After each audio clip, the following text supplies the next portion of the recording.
তো অনেকভাবে খেয়েছেন, কিন্তু ফুটন্ত পানিতে এইভাবে ডিম সিদ্ধ করে খেয়ে বেগুন দিয়ে কখনো মাছের ডিম রান্না করে খেয়েছেন? আজ এমন এক রেসিপি শেয়ার করেছি যা খেলে মুখে স্বাদ একদম বদলে যাবে।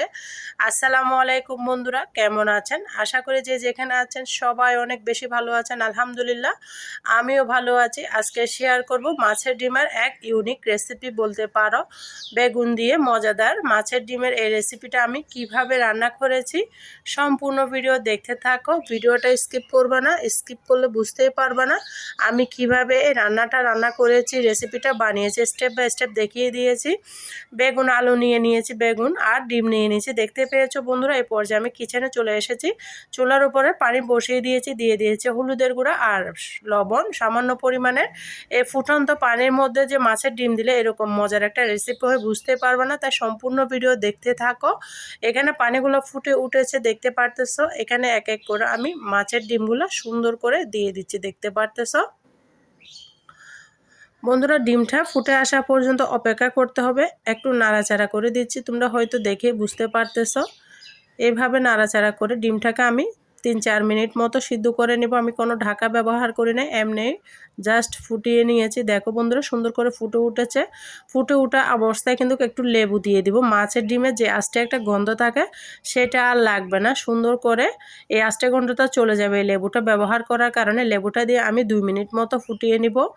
তো দেখতে পারতেছ যে মাছের ঝুড়ি ঝুড়ি বের হয়েছে, এগুলোও কিন্তু আমি ফেলবো না, এগুলো উঠিয়ে নিব। কিভাবে উঠিয়ে নিব সম্পূর্ণ ভিডিও দেখলে তোমরা বুঝতেই পারবা। 2 মিনিট রান্না করার পরে আমি মাছের ডিমটাকে উঠিয়ে নিচ্ছি। দেখতে পারতেছো কালারটা পরিবর্তন হয়ে গিয়েছে। যারা মাছের ডিম আস্তে গন্ডার জন্য খেতে চাও না, তারা এইভাবে সিদ্ধ করে মাছের ডিমটা রান্না করবে, খেতে কিন্তু অসাধারণ লাগবে।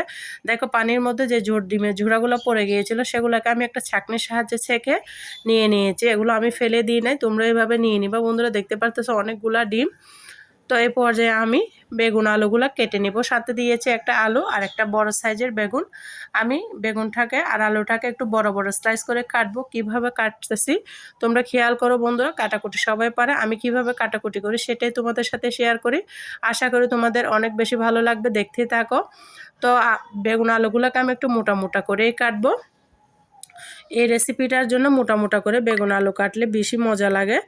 তো আমি ডিমগুলোর সাথে পারফেক্টভাবে সিদ্ধ হয়ে যাবে এভাবেই রান্না করে নিব। আমি দেখতেছো পারতেছো মাঝখান থেকে 2টা কাট দিয়ে বেগুনটা কেটে নিচ্ছি। বেগুনটা কতটা সুন্দর দেখতে পারতেছে, একদম ফ্রেশ। বন্ধুরা বেগুনের কিন্তু এখন প্রচুর দাম, 120 করে কেজি। তো খেতে হবে, দাম হলেও খেতে হবে, কম দাম হলে খেতে হবে। তো নিয়ে এসেছি তোমাদের সাথে আজকে রেসিপিটা শেয়ার করে দিচ্ছি। আশা করি তোমাদের অনেক বেশি ভালো লাগবে।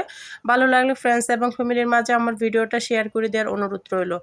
দেখো বন্ধুরা, এখানে আমি নিয়ে নিয়েছি হালকা কুসুম গরম পানি। হালকা কুসুম গরম পানির মধ্যে আমি ডিমটাকে দিয়ে দিয়েছি, দেখতে পারতেছ। দিয়ে রেখেছি ডিম বেগুনগুলা যেন কোনো কষ না থাকে, আর বেগুনগুলা ভাজি করলে সেই তেলটা কম চুষে নেবে, সেই জন্য আমি উষ্ণ গরম পানির মধ্যে আলুটা কাটতে কাটতে ভিজিয়ে রেখেছি। তোমরা চাইলে এই পদ্ধতিটা ব্যবহার করতে পারো, তখন তেলের পরিমাণটা খুবই কম লাগে। বন্ধুরা এমনি কিন্তু নর্মালি বেগুন ভাজা করলে অনেক পরিমাণে তেল লাগে, তো আমার কিন্তু একদম তেল লাগে না। তোমরা ভিডিওটা শেষ পর্যন্ত দেখলে বুঝতেই পারবা আমি খুবই সহজভাবে হাতের কাছে থাকা মশলা দিয়ে আজকের এই ইউনিক রেসিপিটা করে দেখিয়েছি। আমরা মাছের ডিমটা ফেলে দিই, তো আজকে থেকে আমার রেসিপি দেখলে আর মাছের ডিম ফেলে রাখবেন না, অনেক যত্ন করে খাবেন। দেখতে পারতেছো আমি পানি দিয়ে, নর্মাল পানি দিয়ে আলুগুলোকে সুন্দর করে ধুয়ে নিচ্ছি। আলুগুলো কাটার সাথে সাথে কিন্তু পানির মধ্যে দিয়ে দিতে হয়, না হলে কষ ধরে যায়। তো এই পর্যায়ে আমি নিয়ে নিয়েছি একটা পেঁয়াজ। পেঁয়াজটাকে সুন্দর করে কাটতেছে। এই রেসিপিটার জন্য বন্ধুরা অবশ্যই পেঁয়াজের পরিমাণটা বাড়িয়ে দিবে, তাহলে খেতে ভীষণ ভালো লাগে ডিমের রেসিপিতে। তো আমি অনেকগুলাই পেঁয়াজ কাটাকুটি করতেছি, তোমরা দেখতে পারতেছো প্রায় বড় সাইজের 2টা পেঁয়াজ আমি সুন্দর করে কেটে নিয়েছি, কুচু কুচু করে জাকানাকা করে কেটে নিয়েছি, দেখতে পেয়েছ। তো এখানে আমি একটা রসুন দেবো, বেশি রসুন দিব না। মাছের ডিমে রসুন না দিলে চলে, তবে আমি যে কোনো রেসিপিতে রসুনটা ব্যবহার করি, সেই জন্য আমি রসুনটা সবগুলো রেসিপিতে ব্যবহার করে দিয়েছি। তো তোমরা চাইলে স্কিপ করতে পারো। দিয়ে আমি সুন্দর মতো একটা প্লেটের মধ্যে পেঁয়াজগুলোকে উঠিয়ে নিচ্ছি, খুব সুন্দর করে কেটেছি, তোমরা হয়তো দেখে বুঝতে পারতেছো। মাছের ডিমগুলোকে এ পর্যায়ে আমি বেগুনগুলোকে সুন্দর মতো ধুয়ে নিব। ধুয়ে পানিটা পাতলিয়ে ধুয়ে নিয়েছি দেখতে পারতেছো। সাথে আলুগুলোও দিয়ে দিয়েছি একসাথে, বেগুন আর আলু একসাথে দিয়ে দিলাম। দিয়ে দিয়েছি স্বাদ মতো লবণ, তারপর দিয়ে দিয়েছি হলুদ। দিয়ে আমি এগুলাকে জাকানাকা করে মেখে নিব। একদম খুব সুন্দর করে মেখে নিতে হবে যেন বেগুন আর আলুর গায়ে সুন্দর করে লবণ আর হলুদগুলো ঢুকে যায়। এভাবে মেখে রাখবা। একদম অল্প তেলে কিন্তু প্রথমে গরম পানির মধ্যে দিবা, তারপরে এইভাবে লবণ হলুদ মেখে 5-10 মিনিট হাতে সময় থাকলে রেস্টে রেখে দিবা। তাহলে তোমরা যদি বেগুন ভাজা খেতে চাও তাহলে অনেক পরিমাণে তেল কমটা লাগবে। বন্ধুরা এটা আমি এক সাইডে রেখে দিব। মাখা হয়ে গিয়েছে, তোমরা দেখে বুঝতে পেরেছ। এই পর্যায়ে আমি যে মাছের ডিমগুলো সিদ্ধ করে নিয়েছি সেগুলোকে আমি সুন্দর করে একটা পিস করে নিব। তোমরা এভাবে করে নিবা, খেতে দুর্দান্ত লাগে। তো আমি মাছের ডিম যতটুকু ছিল ততটুকু নিয়েছি। তোমরা যদি আরও বেশি করে মাছের ডিম থাকে তাহলে আরও বেগুনের পরিমাণটা বাড়িয়ে তোমরা রান্না করতে পারো। অনেক মজা হয়েছিল বন্ধুরা। তো আমি এগুলা কাটাকুটি করে চলে এসেছি কিচেনে। এখানে রান্নার রেগুলার সয়াবিন তেলটা দিয়ে দিচ্ছি। তোমরা চাইলে এই রান্নাটা সরিষার তেল দিয়ে করে নিতে পারো, তবে আমি সাদা তেল দিয়ে করতেছি। আমার কাছে সরিষার তেলের রেসিপিটা অতটা ভালো লাগে না, আমার গন্ধ লাগে। তো আমি এখানে ডিমগুলাকে দিয়ে দিয়েছি। দিয়ে সুন্দর মতো ডিমগুলা আমি ভেজে নেব। আর বন্ধুরা কে কোথা থেকে আমার ভিডিওটা দেখতেছো অবশ্যই ছোট একটা কমেন্টসে জানাতে পারো, তাহলে আমি তোমাদের সবাইকে ধন্যবাদ জানাতে পারবো। তো ডিমগুলো দিয়ে দিয়েছি। দেখো ছাঁকনির মধ্যে যে ডিম ঝুরি নিয়েছি সেটাও আমি ঢেলে দিয়েছি। ঢেলে দিয়ে ডিম কিন্তু ফুটো বন্ধুরা, তোমরা সাবধানে দেখতে পারতেছো ফুটতেছে। সাবধানে ভাজি করে নিতে হবে। যারা নতুন তারা কিন্তু সাবধানতা রেখে ডিমটাকে ভেজে নিবা। আমি এটা 2 ভাগ করে দিয়েছি। অনেকগুলা ডিম না ফেলে দিলে তো চলে যেত, তো আমি ছাঁকনির সাহায্যে ছেঁকে নিয়েছি। আর বন্ধুরা আমার চ্যানেলে যদি নতুন বন্ধু হয়ে থাকো প্লিজ বন্ধুরা আমার চ্যানেলটা আমাকে ভালোবেসে সাবস্ক্রাইব করে দেওয়ার অনুরোধ রইল। পাশে থাকা বেল বাটনটি অন করে দাও যেন আমি ভিডিও দেওয়ার সাথে সাথে নোটিফিকেশনটা সবার আগে তোমাদের মাঝে পৌঁছে যায়। যারা এই কাজটি করে রেখেছো সবাইকে অসংখ্য ধন্যবাদ। ডিমটা আমার ভাজা হয়ে গিয়েছে। আমি এ পর্যায়ে ডিমের তেলগুলো সহ উঠিয়ে নিচ্ছি, কারণ অনেক ফেনা ধরেছে, তাই তেলটা একেবারে ছেঁকে ডিমটা উঠিয়ে নিয়েছি। দেখতে পেয়েছো এতটা মজা হয়েছিল বন্ধুরা। খাওয়ার পরে আজকে ভিডিওর ভয়েসটা দিচ্ছি, অনেক বেশি ভালো লেগেছে। তোমরাও এভাবে ডিমের রেসিপিটা বানিয়ে নাও। আমি এখানে রুই মাছের ডিম দিয়ে করতেছি, তোমরা চাইলে কাতলা মাছের ডিম দিয়ে করতে পারো, যে কোনো মাছের ডিম দিয়ে করে নিতে পারো। দেখো বন্ধুরা বেগুনগুলো একদম চুপসে গিয়েছে। এই পর্যায়ে সামান্য তেল দিয়ে আমি বেগুনগুলো ভেজে নিয়েছি। তোমরা দেখতে পেয়েছো খুবই সামান্য তেল দিয়েছি। দিয়ে বেগুনগুলোকে নাড়াচাড়া করে আমি ভেজে নিব, একদম লাল লাল করে ভেজে নিব। তো অনেক বেশি ভালো লাগবে। আর প্রিয় বন্ধুরা, আপুরা ভাইয়ারা, বন্ধুরা, দাদারা, আঙ্কেলরা, যারা আমার ভিডিও দেখতে দেখতে এতটুকু এসে গিয়েছো প্লিজ বন্ধুরা একটা লাইক দিতে ভুলে গিয়েছো, একটা লাইক দিয়ে শেষ পর্যন্ত থাকার অনুরোধ রইল। তো শেষে দেখাবো যে মাছের মধ্যে কি মশলা দিলে অতিরিক্ত মজা হয়ে যাবে আর মাছের আষ্টে গন্ধটা লাগবে না। ফুল রেসিপি দেখতে থাকো, ভিডিওটা স্কিপ না করে স্টেপ বাই স্টেপ দেখিয়েছি। তো আবারও ঢাকা দিয়ে রেখে দিয়েছি। দেখতে পারতেছো বেগুনগুলো কতটা কালার সুন্দর এসেছে। খুবই কম তেল লেগেছে, তোমরা হয়তো দেখে বুঝতে পারতেছো। সামান্য তেল দিয়ে আমার বেগুন ভাজাটা একদম পারফেক্টভাবে হয়ে গিয়েছে, লাল লাল করে ভেজে নিয়েছি। তো এই পর্যায়ে দেখতে পারতেছো আমি বেগুনগুলোকে সুন্দর করে এক এক করে উঠিয়ে নিলাম, কোনো বেগুন অবশিষ্ট নেই। আবারও তেল দিয়ে দিলাম এখানে, আবারও সাদা তেল দিয়ে দিয়েছি। এখানে অনেকগুলা তেল দিতে যাবেন না, অল্প অল্প তেল দিয়ে রেসিপিগুলো বানাবেন, তাহলে খেতে ভীষণ মজা হয়। তো আমি এখানে দিয়ে দিব একটা তেজপাতা মাঝখান থেকে ছিঁড়ে, আর একটা এলাচ দিয়ে দিয়েছি মাঝখান থেকে ফাড়ি করে। এই দুটো মশলার কারণে এতটা সুন্দর গন্ধ এসেছে বন্ধুরা। তোমরা যখন বাসায় বানাবা তখনই স্মেলটা পাবা। তো আমি এটাকে ভেজে নিচ্ছি সুন্দর একটা গন্ধ আসা পর্যন্ত। তো এখানে আমি অ্যাড করে দেব পেঁয়াজ কুচিটা অবশ্য বাড়িয়ে দিতে হবে।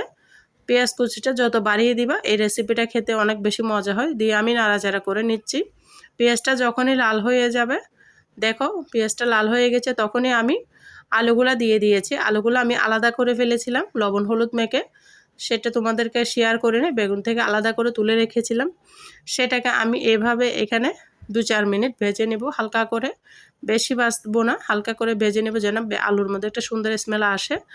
ভাজি করে আলু রান্না করলে যে কোনো রেসিপিতে দিলে অনেক বেশি ভালো লাগে।